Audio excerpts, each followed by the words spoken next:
The Lord be with you. I'm Deacon Keith Fournier, and our first reading is taken from the letter to the Hebrews. Let us beware then, since the promise never lapses, none of you must think that he has come too late for the promise of entering his place of rest.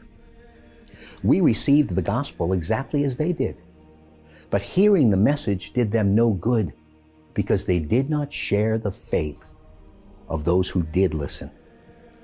We, however, who have faith, are entering a place of rest, as in the text, "And then in my anger I swore that they would never enter my place of rest."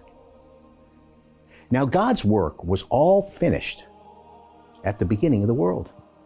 As one text says, referring to the seventh day, and God rested on the seventh day after all the work he had been doing. And again, the passage above says, they will never reach my place of rest. Let us then press forward to enter this place of rest. Or some of you might copy this example of refusal to believe and be lost. And our response is taken from Psalm 78.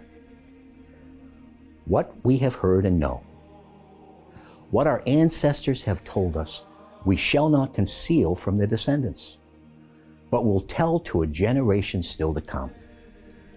The praises of Yahweh, his power, the wonderful deeds he has done, so that a generation still to come might know it.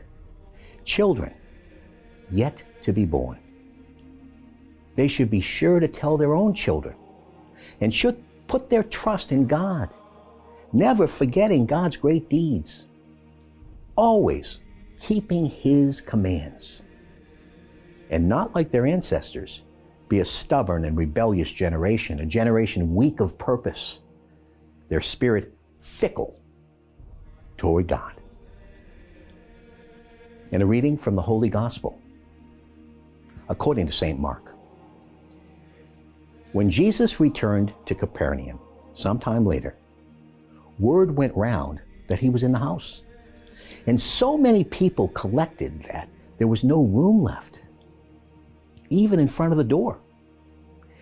He was preaching the word to them when some people came bringing him a paralytic, carried by 4 men. But as they could not get the man to him through the crowd, they stripped the roof over the place where Jesus was. And when they had made an opening, they lowered the stretcher on which the paralytic lay. Seeing their faith, Jesus said to the paralytic, "My child, your sins are forgiven." Now some scribes were sitting there, and they thought to themselves, "How can this man talk like that? He is being blasphemous. Who but God can forgive sins?" And at once Jesus, inwardly aware that this is what they were thinking, said to them, "Why do you have these thoughts in your hearts? Which of these is easier to say to the paralytic, 'Your sins are forgiven,' or to say, 'Get up, pick up your stretcher, and walk'?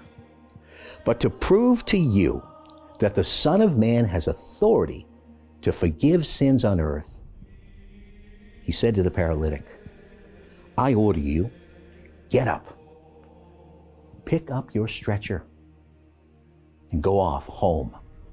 And the man got up and at once picked up his stretcher and walked out in front of everyone, so that they were all astonished and praised God, saying, "We have never seen anything like this."